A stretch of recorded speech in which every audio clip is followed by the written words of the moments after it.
Well, Dusty Rhodes is back on the trail looking for that World Heavyweight Championship. Dusty Rhodes totally aggressive at this time. And Terry Funk, of all people, is complaining about Dusty Rhodes and the fact that he's wrestling with his cast, claiming that, of course, Dusty Rhodes is using the cast as a weapon and that he should not be allowed to wrestle. Well, this is a fine state of affairs from this man from Texas, the former world heavyweight champion himself, Terry Funk. How many times I have seen him when he was a champion defending that title with injuries. So, you know, really, for this man who perpetrated the injury on Dusty Rhodes to then claim that now Dusty should not be allowed to use or to wrestle, you're talking about depriving the man of his livelihood. And as long as the board of directors of the National Wrestling Alliance say it's all right, I certainly feel that their judgment is august, and I certainly think that all of you would join me in that same decision. Well, as things will have it, it just so happened that Terry Funk claimed that he entered the ring recently to check the condition of the cast on Dusty Rhodes' arm. And we're going to see that incident in its entirety in just a couple of moments. We'll see what Terry Funk is talking about when he says he wants to check the condition of a cast. We'll also see the manner in which he entered the ring, and we're also going to see the manner in which he left the ring and indeed left the entire building. It's some highly unusual camera work, and I think you're going to enjoy it. And we're going to come back and take a look at it. Terry Funk will be joining me, and we'll be discussing the situation of Dusty Rhodes and his cast right after we pause for these words. All right, and you're claiming now that you went in to check the cast. Yes, I did. I went in the ring to check the cast, that's right. All right, well then let's take a look at this situation that Mr. Funk is referring to, and let's just see how he went to look at that cast. Dusty Rhodes at a definite handicap here, wrestling against Jos LeDuc, and as we're going to see here in just a moment, even with this handicap of the broken arm, Mr. Funk, he is able to defeat the 300-pound Jos LeDuc. Cleverly stepping underneath him here, catches him, and LeDuc has got himself a powerful lot of troubles right here. All right, now, he caught him with a side chop, has him down for the pin. You certainly can't deny any of this. A side chop, you're trying to call that a side chop, Sully. What that was an illegal weapon is what he used. He didn't use that cast for anything except to take a fall on Jos LeDuc. Now you see Rhodes go down. In a moment you'll see me come into the ring.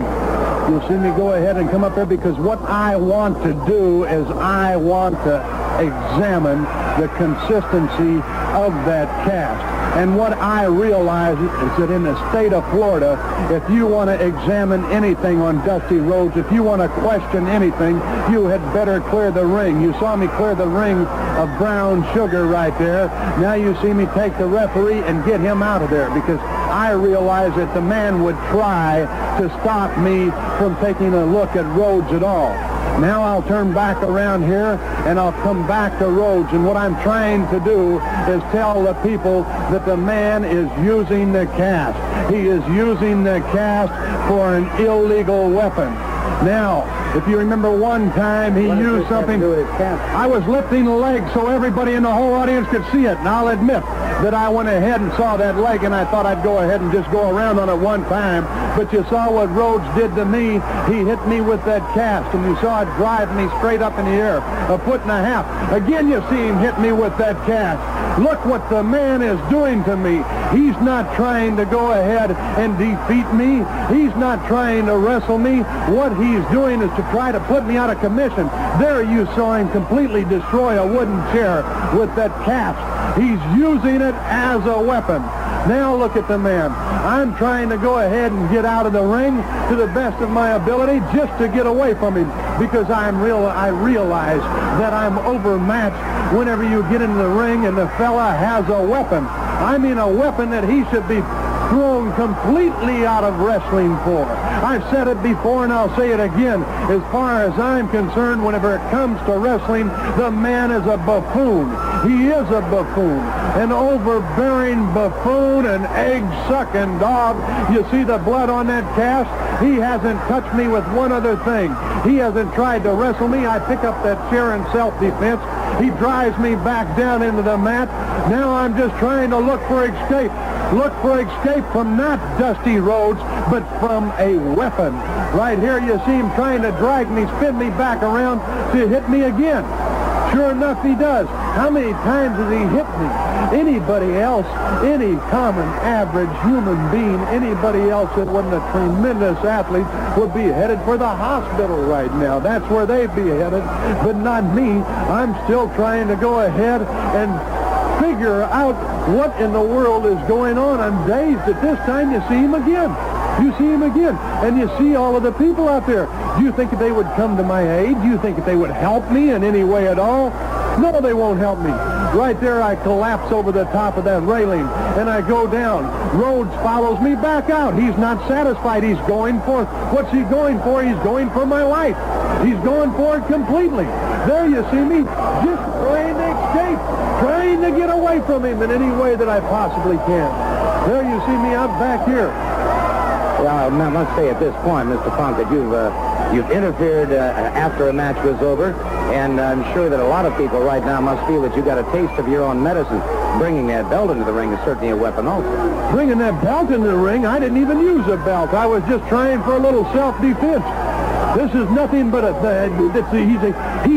what is he?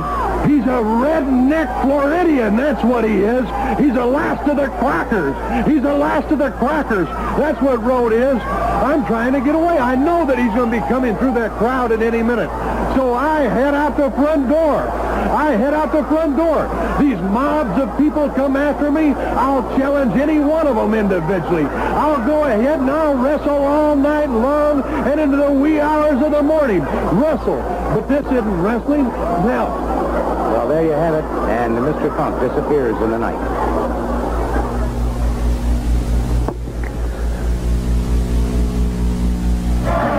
Well, it appeared that you left in rather a hurry, Mr. Funk. I'm asking you people out there to be the judge. Not solely here. He thinks he's so smart. Listen, I've had 5 years of college. I know when you try to attack me verbally and you go ahead and you stick that knife and you turn it and it hurts. But I want the people to be the judge is what I want.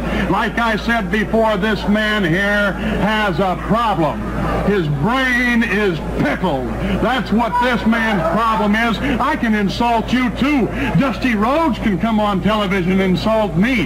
But can he get in the ring and damn well try to wrestle me and compete with me? No, he can't. He's got to use an illegal weapon all the time. That's what he's using, Solly, is an illegal weapon. All right. That's what the man's using. Yeah, well, call it what you will, sir.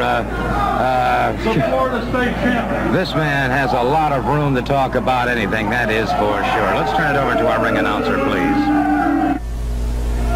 This match is for one fall with a 10-minute time limit. Introducing from Phoenix, weighing 232 pounds, Reggie Parks. His opponent from Texas, weighing 260 pounds, former world heavyweight champion and holder of the Florida Championship, Terry Funk.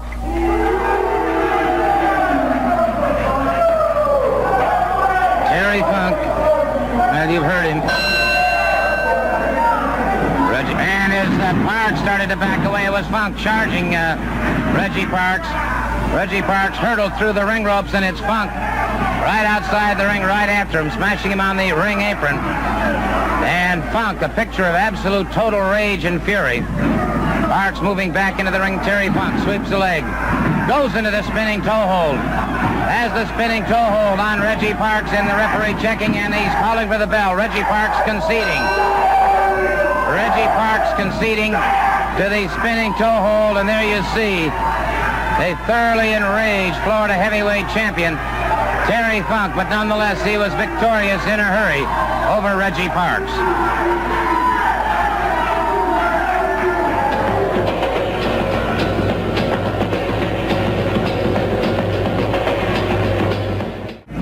There's a lot of bragging going on by this young man, Brian St. John, boasting he originated the bombs away, and I'm sick and tired of climbing in the ring with Brian St. John, trying to catch him, either that or getting in the ring and getting jumped on by 2 men, and him walking out saying he did the bombs away. Well, I got on the phone. I called my man, Ray Stevens. I asked him to come down here from West Texas. I asked him to be my partner. He said, yes, I would. And this man was doing the bombs away while St. John was probably still in his diapers, and still is in his diapers. But I got news for him. Ray's here to stay with me, and we're going to be together. And you can see now as he's going to come up and wrestle right now. Fair enough, Manny Fernandez. Now let's turn it over to our ring announcer, Mike Moore. This match is for one fall with a 10-minute time limit. Introducing from Minnesota, weighing 250 pounds, Bill Irwin. His opponent from San Francisco, weighing 245 pounds, Ray Stevens. Ray Stevens going up against Bill Irwin, and as Manny says, of course, Ray Stevens, nationally known, internationally known as the originator of the bombs away, a devastating hold that has put many an opponent out. High hip toss by Stevens. Irwin, very aggressive, very tough competitor. Good side headlock by Ray Stevens. Manny, I imagine you watch matches as often as you can, too, to pick up traits and habits of other wrestlers to look for their weak points and their strong points. That's right, Gordon. You know, I study film of wrestling matches just like a football player would study film of an opposing team they're ready to face. Just like young kids go out and they look at these guys and they study them, and someday they want to be like this. Well, that's what I do. In my spare time after I'm through working out, I get in the film room, I watch the film. I watch people like Ray Stevens, watch his moves, I'm good Dusty Rhodes. I watch all these. This is the only way you can learn anyway. Just watching that film over and over. Irwin whipped into that turnbuckle now, and Stevens moves back against him again. Stevens with an arm whip off the far ropes. Backdrop that has Irwin in trouble.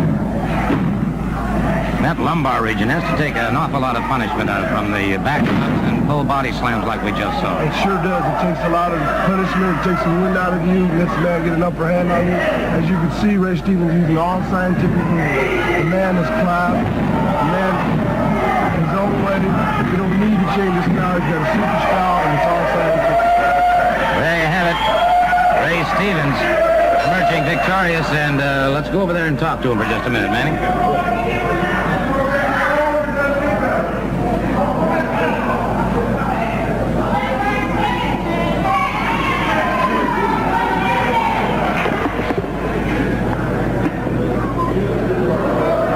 I want to take a moment now to talk to Ray about this. This young man, Brian St. John, seems to feel that he's... Well, I'll tell you, first of all, they were picking on my man here, Manny Fernandez.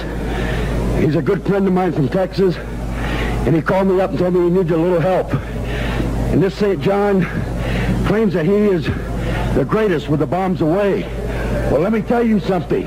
I invented the bombs away, and you're not going around claiming that you done it. So I'm openly challenging you anywhere, anytime, in a back alley, in an arena, or any way you want it, my friend. You got a challenge from me right now. And as far as my friend here, the people ganging up on him, we'll put a stop to that, Manny. That's right. Thank you so very much, Ray Stevens and Manny Fernandez, and we'll be back with more action here on Championship Wrestling right after we pause for these words. Mike Hammer going up against Steve Travis. Travis, as you heard, from Charleston, West Virginia, went to school at Guilford College in North Carolina. Went in to sweep an ankle. Hammer backed away. Travis in the maroon trunks, Hammer in the blue trunks. Hammer very quickly getting the side headlock. Travis moved beautifully that time to a top wrist lock and takedown. Travis was an All-American offensive tackle. Good drop toe hold by Hammer, but Travis slipped away and back on his feet very quickly. Good muscular definition and conformation on Travis. Into a hammerlock. Reversal and a reversal again, and Hammer makes it to the ring ropes, forces the break.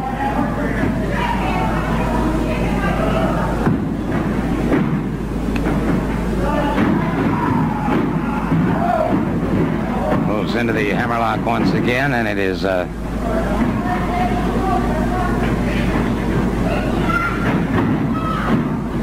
good drop toe by Hammer again. Travis slips away from it once again, however.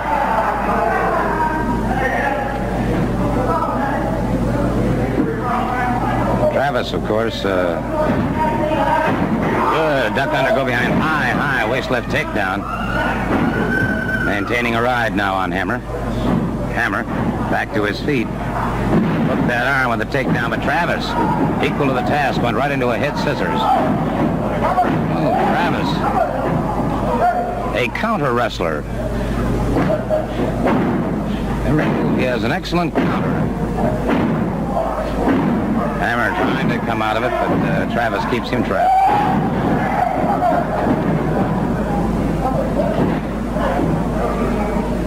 Travis would wrestle amateurs as often as he could, and then went into intensive training for slightly over 2 years with Buddy Fuller, workouts and training. Has made the transition into the pro ranks and has been highly successful, but facing some very, very tough competition here in Mike Hammer. Hammer for a chin lock with a takedown.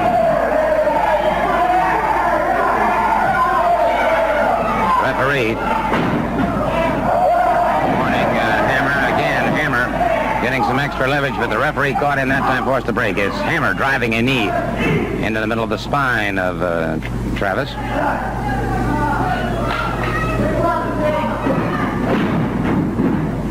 Takedown, lateral press. Travis powers out. And it is Travis beginning to show some temper here. As Hammer has been bending those rules, and now Hammer starts to come into that corner. That rule book may be thrown away. Hammer. Foot to the midsection, drives a fist to the side of the other one, chop into the throat. Smashing Travis into that turnbuckle. Travis in trouble now as Hammer. Chop back by Travis now, and another chop that puts Hammer back to the canvas. Travis moves in, brings him up. Full slam on Mike Hammer.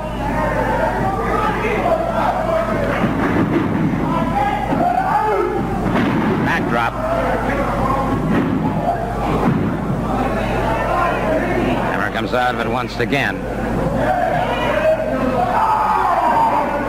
Up into a high vertical suplex.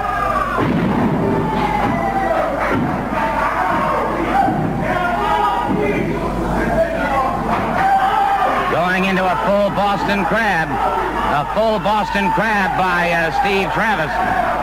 Well executed, the referee calling for the bell. Hammer is conceding. So a full Boston Crab by Steve Travis.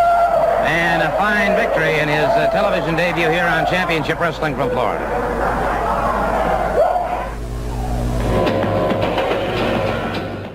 Hito and Sakurada going up against Serrano and Mata. You see Killer Khan at ringside standing alongside of Mr. Story. Bell is rung, they're underway. Mata moves out. Up into those ring ropes and driving in. Mata in trouble on those ropes momentarily.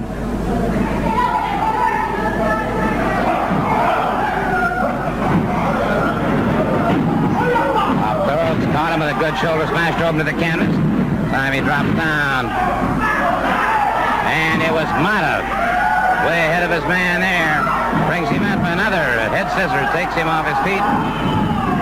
Tag is made. Raul Mata moving very effectively. Caught in a hammerlock. Mata now. Tried to snap Marion, but now the Japanese tags up, catches Mata in the throat, catches him again.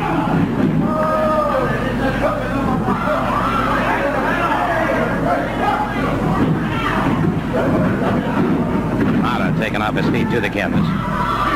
Referee checking those shoulders. Mata makes the tag. Don Serrano moves in.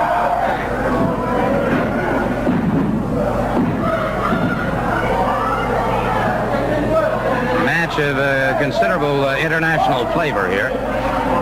Sakurada and Hito, of course, from Japan.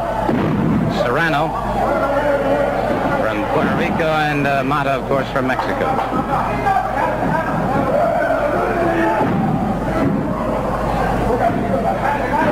Serrano brought up full body slam.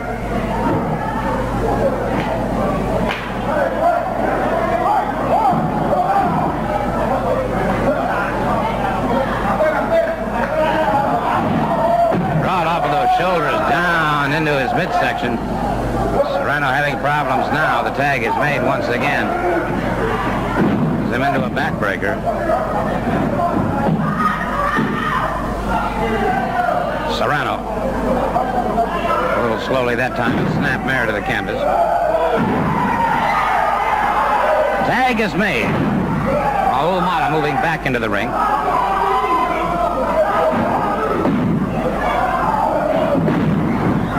Mata breaks it up, and again the Japanese duo tags up.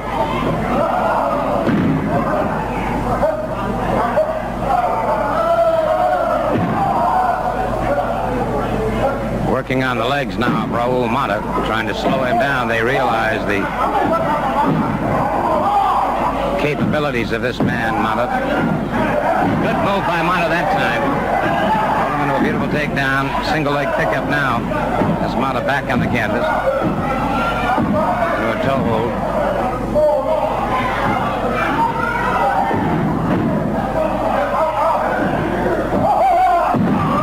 Mata in a lot of trouble here. These Japanese are extremely clever wrestlers. Very, very dangerous men.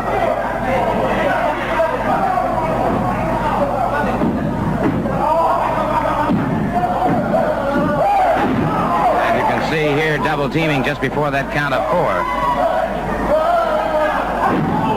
And again, putting more and more pulling pressure on those muscles. Knocked out him with a headbutt that time. As Mata back to the canvas, and again the tag is made.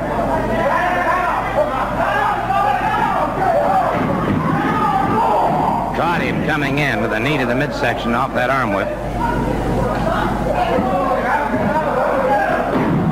Snap mare to the canvas. Again, they close in on the legs. The referee checking those shoulders.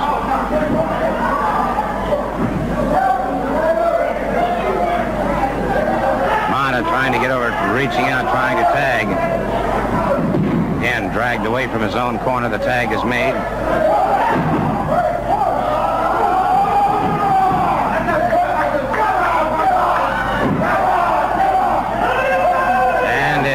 English, you can hear him saying something about give up to Mata, but Mata is not the kind that gives up or concedes. Mata fires back.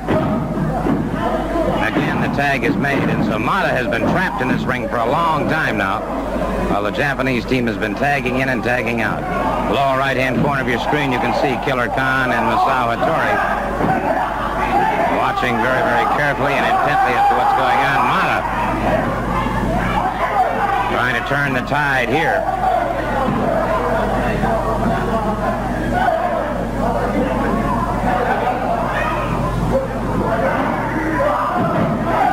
And a deliberate choke there, the referee calling for the break.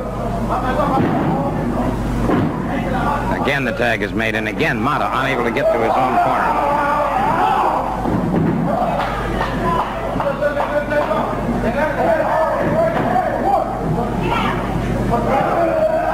Hito and Sakurada tagging in and out, but Mata finally makes the tag with Don Serrano.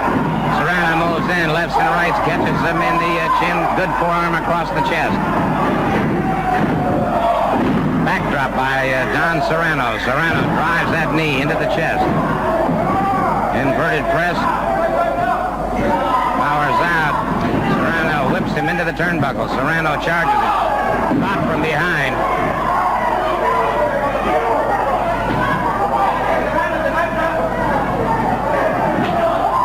Chopped that time as he came into those ropes, and it was referee warning him. Serrano in trouble now. Arm whipped off the ropes once again. Caught him with a boot coming in. Count of 3. The count of 3, and it is all over. And so the winning team here, under the management of Masao Hattori, team of Mr. Hito and Mr. Sakurada.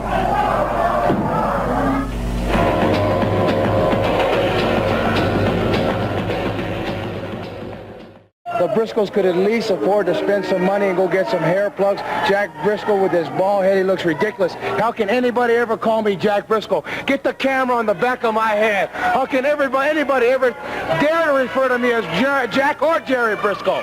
That's ridiculous. Look at this belt, Gordon Soley. Lumberjack champion. Certainly no question about the fact that Jos LeDuc does hold that title. See, I'm not selfish. It looks very good on Don Muraco, but I am the lumberjack of the year 1979. Do you know what that means? I used to come here and be a nice guy and be very calm. Those days are over. Let me tell you something, Gordon Soley. Maybe Dusty Rhodes doesn't hear right now, or he's not watching television because he's too much busy giving money to the kids or something like that. That's what he says. But you can tell him something. Anytime he step in that ring against me for that belt, let me ask you a question. If something happens in the ring accidentally, what would happen? Well, I don't know exactly what you're referring to, Mr. I'm referring that If Dusty Rhodes is for this belt here, I never said to nobody ever that I was going to break their leg, break their arm, or... Your point is abundantly made. I will do it. We'll be back in just a moment. From Ponce, Puerto Rico, at 237 pounds, Don Serrano. His tag team partner at 230 pounds, now making his home in Tucson, Arizona, Reggie Parks. In the opposite corner, at 255 pounds from Hawaii, Don Muraco. His partner, holder of the Lumberjack Championship in Canada, he is from Canada, at 297 pounds, Jos LeDuc. Jos LeDuc.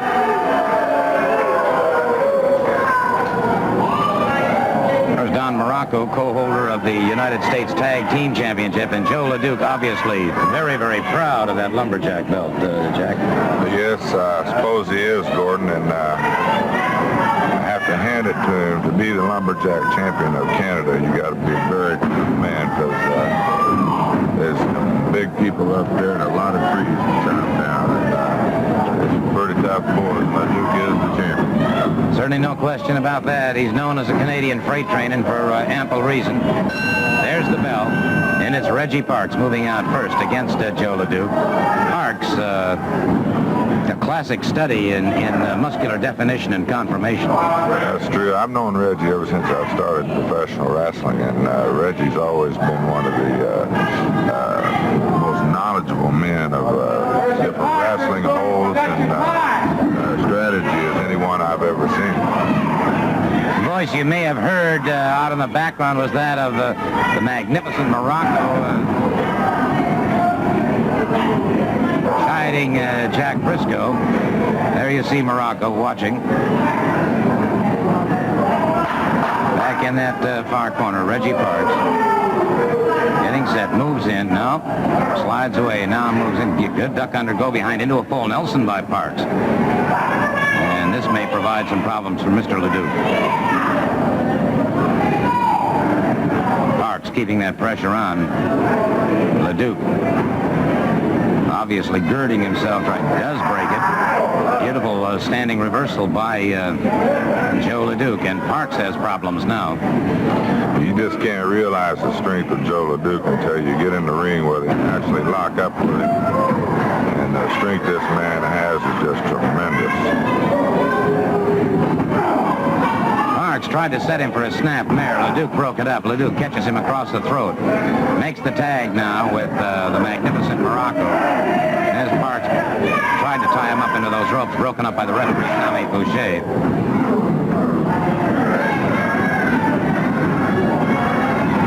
Front headlock now by, face lock by Muraco. Parks catching him in the pit of the stomach. Muraco loosens the hold.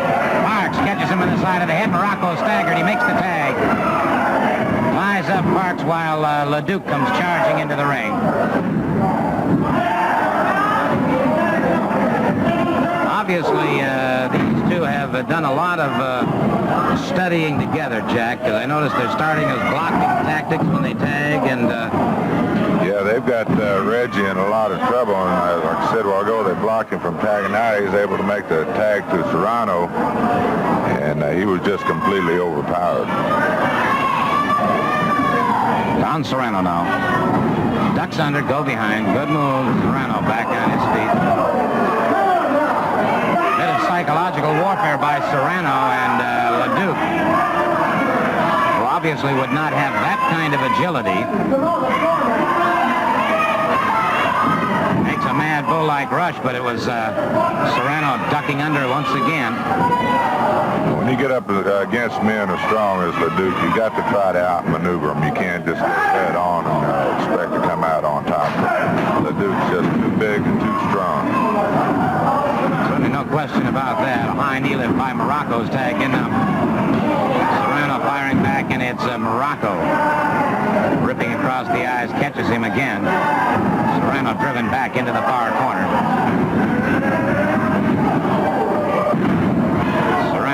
Whipped into the near corner. LeDuc that knee out there, and is now Muraco driving the knee into the lower region of the back.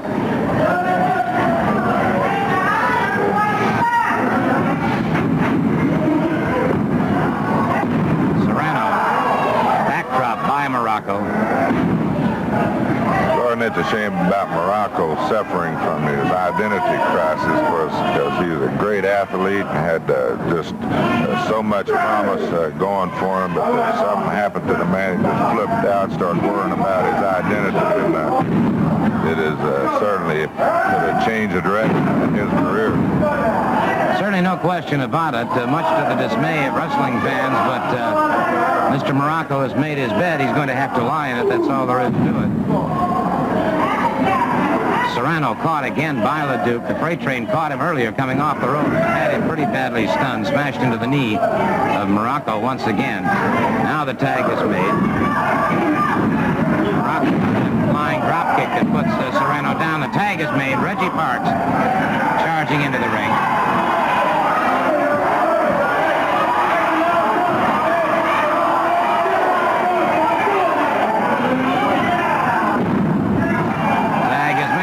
Parks has moved in.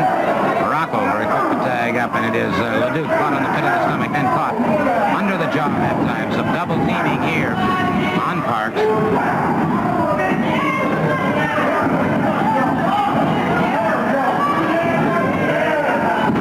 Parks hip toss to the canvas, and it's a tag by Parks with Don Serrano. Serrano forearm across forearm again, and LeDuc the freight train. Went across body block. It was LeDuc ducking out of the way. Bad mistake on Don Serrano's part. Certainly was. He was a little slow getting up on those ropes. LeDuc saw it coming and was able to get out of the way. Serrano paying the price for that right now as LeDuc continues to outpower his man.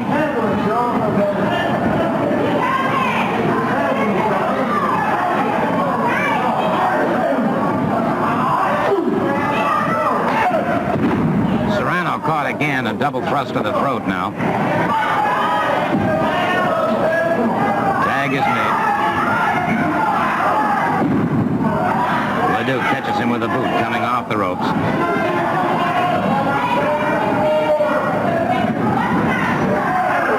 LeDuc brings him up. Muraco double teaming momentarily. Muraco was technically the legal man in the ring, and there was not a count of 4. Count of three, it is all over. Jack, excuse me, I'm going to go to ringside. I want to talk to Mr. LeDuc and Mr. Muraco.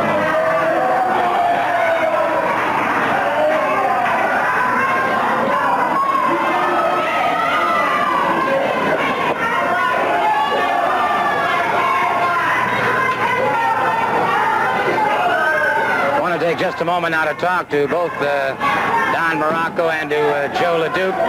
Mr. Muraco is co-holder of the United States Tag Team Championship, and Mr. LeDuc, of course, holder of the Lumberjack Championship in Canada.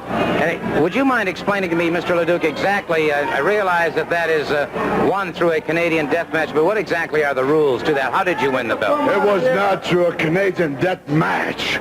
It was earned when I was a lumberjack, and it was given to me by United States and Canada in Wisconsin. And all you have to do to find out is go to Wisconsin and go in the archive or the book, and they'll tell you where I got it. Because I'm the best lumberjack in Canada. And not only in Canada, but in the United States. You know, Sully, we want to tell you this. With this belt here, the rules to this is the better man win. That's what it's all about. Solely, this belt is being carried around the United States, put up against anybody, any place, anytime, anywhere. I've sent letters out to all the promoters around Florida, Georgia, Mississippi, Louisiana, Texas. We're saying to you, here, this is yours if you can get it. You don't have anybody in the state of Florida can do it. No Mike Graham, no Steve Keirn, no, what's the little boy name that wear the mask? Steve Brown Sugar. Well, that guy. You don't have a Briscoe, even the one that's sitting down, your co-host today. Nobody could touch Jos LeDuc's belt. And you know what, Sully? It's easy. You'll either win this belt or you won't win it. It's simple. It's no tomorrow. It's going to happen. It'll happen just then. In order to beat this guy here, you got to beat the man, have him down, pick him up, put him on your shoulder, carry him to all four corners of the ring. When you touch the corner where you start out from, then you become a winner. That means you separate the man away from the board. Thank you very much. Our time is completely gone. We'll be back in just a moment. Something occurred recently that I think bears repeating on television right now, because it does show the very definite strength of another family in the state of Florida. I'm talking the family of Dusty Rhodes, Jack and Jerry Briscoe, Sweet Brown Sugar, Mike Graham, Steve Keirn, Buzz Sawyer, and Jimmy Garvin. And evidence of this newfound family came into play as we watched this match between Jimmy Garvin and Buzz Sawyer against King Curtis and Killer Khan. Now, let's take a look at this match. This is an Australian tag team match scheduled one fall with a 10-minute time limit. Wearing the red trunks, weighing 230 pounds, Buzz Sawyer. At 228 pounds, in the blue trunks, Jim Garvin. From Singapore, at 305 pounds, from Singapore, King Curtis. His partner at 272 pounds from Mongolia, Killer Khan. They were accompanied at ringside by, of course, Masao Hattori. There you see him in the bottom of your screen. There's the bell. An Australian tag team match. Sawyer and Garvin giving away a lot of weight here, Jack. They certainly are, Gordon, but this ought to be a great match here. They might be giving away a lot of weight, but as far as desire and the ability to win, they're not giving away anything. Garvin has just exploded and has King Curtis down on the canvas. I see exactly what you're talking about. Sure, Gordon, this ought to be a good one. Again, Garvin sweeping the leg. Garvin going back to the basics. King Curtis on the canvas, and it is Garvin administering as much punishment as quickly as he can. King Curtis gouging at the eyes of Jim Garvin. As Garvin in a bear hug drives him back into his own corner. And it is Garvin up. Trying to double team up on Jimmy, and they realize that they just can't handle it. Precisely right, and we've got them both. Ooh! Garvin and Sawyer just collided, and it's Khan in there now after King Curtis was backdropped. And it is Killer Khan and King Curtis after Jim Garvin. He has been lacerated, no question about it. They catch him again on the forehead. And they're putting the spike to it. Jumping off on Garvin there, and it got him in trouble. There's Sonny. There comes comes Sawyer battling away. Sawyer regaining his feet now and pounding away on both King Curtis and Killer Khan. Sawyer, Garvin down. He was caught with that Asiatic spike. And Sawyer battling away with him now. Garvin's been hurt. Sawyer's trying to take on both of them now. Ooh, caught that time by Killer Khan. Khan drives the knee in. Whipped off those ropes. Caught again by Killer Khan, and it is Sawyer. Looks like he's going for the Boston Crab. No, sir, he's not. It is King Curtis crashing down across him. The referee has signaled for the bell. An obvious disqualification here. Jack Briscoe has just moved in. And Sweet Brown Sugar has just moved in. And it is Sonny King pulling his troops out. Sonny King pulling his troops out as Jack Briscoe and Sweet Brown Sugar hit the ring after this situation. And so Mr. King has obviously decided that discretion is the better part of valor and has pulled his troops out. It would appear then the winners via disqualification would be these two men on the canvas now, Jim Garvin and Buzz Sawyer. Well, obviously, things are not going to roll so smoothly in the future for Mr. Sonny King and his entire entourage. Right now, Jos LeDuc does hold the Lumberjack Championship. They do hold the Florida Tag Team Championship and the United States Tag Team Championship. How much longer they'll continue to hold all of those belts and those titles remains to be seen. Mass Terror number 1 going up against Steve Keirn. Locked up, and it was the Terror lashing out with a knee to the midsection now, catching again back into the far turnbuckle. And both men up against those ring ropes.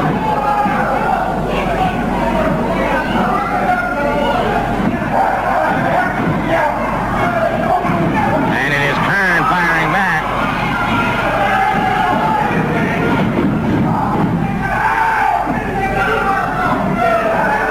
Brings him up, full body slam on the Masked Terror.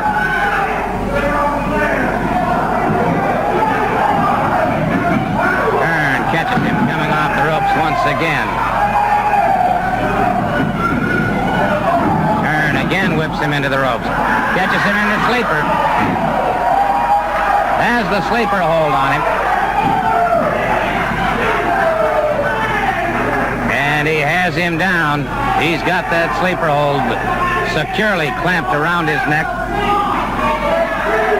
That forearm pressing into the carotid artery. The referee calling for the bell. It is Steve Keirn's responsibility, of course, to awaken the man at this point in time.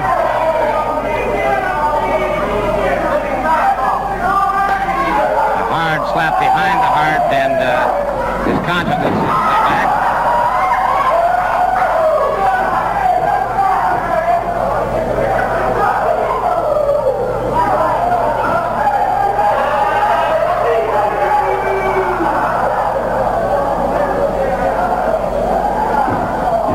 Let me take a moment now to talk to Steve, because obviously, Steve, we've talked before, but you have become a totally aggressive wrestler. Let me tell you something, Gordon. I was in the dressing room not too long ago when Dusty Rhodes come in with that big gold belt around his waist. The excitement, the electricity in there will move a mountain, and I want to feel that feeling. I gave my leg a year to recuperate. I put it through the hardest tests I can do, and I put more pressure and took on all opponents I could take on. Anywhere from 250 to 300 pounds. It didn't matter. I've given up a lot of size and a lot of weight in my time. I'm no longer a rookie. I've been a professional wrestler for 7.5 years, and I've earned that chance to at the world title. And I'll tell you this, I've started a training for myself, and I am going to be the next NWA World Champion. That's what I'm shooting for. I'm putting everything else aside, and I'm putting all my money on Harley Race. I've got more films of him than probably anybody else. I've never before got out on television and expressed my opinion like this by saying that I am going to be the next World Heavyweight Champion. But I've talked to my dad, I've talked to my family, I've talked to all my friends. There has never been a champion from the state of Florida. And I am from the state of Florida. I'm from Tampa, and I'm going to be the next NWA World Heavyweight Champion. Harley Race has been beat once. He lost the title. He can be beat again. I'm not taking a thing away from Dusty Rhodes, because he's a hell of a man in my opinion.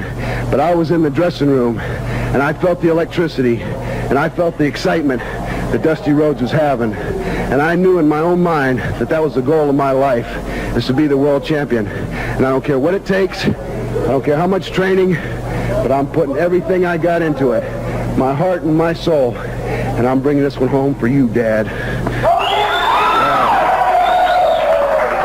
Very, very interesting comments from Steve Keirn. And, you know, I couldn't help but think, as Steve was talking, that's right. He has been a professional wrestler for 7.5 years. And oddly enough, the day that Steve Keirn had his first professional match was the day that his father arrived back in Florida after being a prisoner of war in Vietnam for 7.5 years. Strange coincidence. But nonetheless, I can't help but feel that Steve Keirn now is ready for that World Heavyweight Championship. Let's go back to the beginning of the program, if we can, for just a moment.